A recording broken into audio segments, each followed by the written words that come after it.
আমি প্রধানমন্ত্রী পদপ্রার্থী, আমি প্রধানমন্ত্রী হইতে চাই। তবে প্রধানমন্ত্রী না হইতে পারলে কোনো দুঃখ নাই, কারণ সবাই যে প্রধানমন্ত্রী হবো তা না। হয়তো বা বিএনপি একটি বৃহৎ শক্তিশালী দল, ম্যাডাম খালেদা তিনবারের প্রধানমন্ত্রী, তিনি প্রধানমন্ত্রী হইতেও পারে, তিনি না হইলে আমি হইব, হ্যাঁ আমি প্রধানমন্ত্রী হইব। আর অন্য কোনো দলকেও ছোট করে দেখার কিছু নাই। যেমন ধরেন একটা বৃহৎ শক্তিশালী দল নাগরিক পার্টি, তারাও তো প্রধানমন্ত্রী হওয়ার যোগ্যতা রাখে। আমার স্বপ্ন প্রধানমন্ত্রী হইব ইনশাল্লাহ।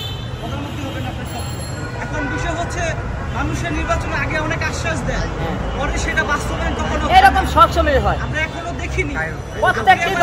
প্রত্যেকটি দল নির্বাচনের আগে বলে আমি এই করবো সেই করবো, বিভিন্ন আশ্বাস দেয়, কিন্তু নির্বাচনের পরে তখন আর জনগণের প্রতি খেয়াল থাকে না। কিন্তু আমি সচেতন, আমি যেহেতু ভুক্তভোগী, রাস্তার ফুটপাতে ঘুমাই গরিব দুঃখী মানুষের পাশে ছিলাম, আমার একটা মনের দিকটা ইতিহাস গরিব দুঃখী মানুষের কাজ করার জন্য, সেই কারণে হয়তো বা আমার যে মনের স্পিডটা আমি কাজে লাগায় ক্ষমতায় আসলে হয়তো জনগণের কাজ করতে পারবো এবং গরিব দুঃখীর কাজ করতে পারবো, এই স্পিডটা, এই আত্মবিশ্বাস আছে।